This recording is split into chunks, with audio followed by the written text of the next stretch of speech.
I was going to talk about the next point anyway, but one of our listeners, Chris, asked this question. He says, in Wandering Weights number 267, Wandering Weights is my weekly newsletter that I send out.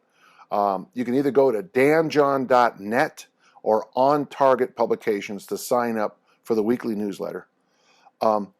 He says something interesting. He says, you mentioned one of the points from your coaching lecture to invest wisely in asymmetrical risks. What are examples of this in the world of health and fitness? Well, really, it's the silly stuff, okay? Asymmetrical risk. I keep the floss sticks in the well of my car here.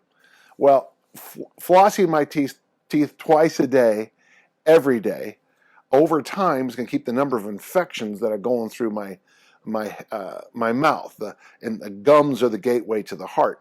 So even though it's a small little thing, the risk, the cost of benefit is worth it. I don't know, does it cost me $1 a month for floss sticks? Probably.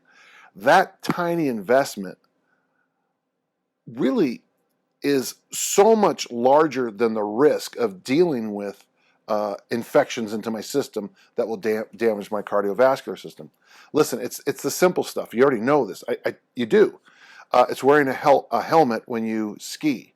And there's an interesting point right there. When I first learned to ski, the technology of skis was so bad that when you went down a hill, you went about 10 miles an hour. And now you can rent on your first day ever parabolic skis with the very fancy little stuff on them, and you probably can go as fast as Olympians did in 68, 72. The only problem is you don't know how to stop. If you can rollerblade, you can ski downhill. The problem is you don't know how to control it.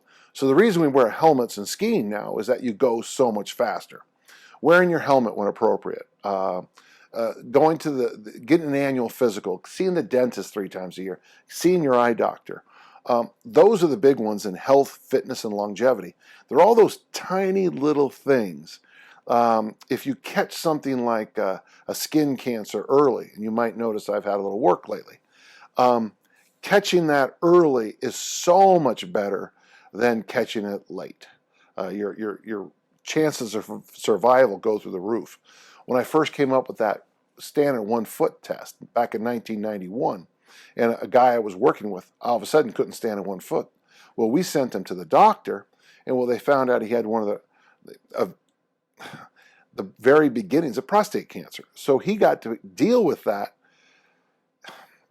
months, years ahead of when most people do. That's an asymmetrical risk. Very, very small investment, but the benefits are enormous. And as a coach, you spend a lot of time on that. When I work with discus throwers, we're always trying to teach them last throw, best throw. So we set that up so no matter what situation they're in a track meet, they always feel as they enter the ring that they have a big one in them. In like an American football, you might only have 1, 2, or 3 times a year where you practice a 2-point conversion. But if you practice those every week, you're going to be pretty good. There's a play where you take a safety on purpose to run the clock out and, don't give the other team a chance. Well, you can't just in the middle of the game say, hey, take a safety. So the benefits of that tiny little bit of work outweigh that tiny bit of cost. That's a good question. Thanks for asking.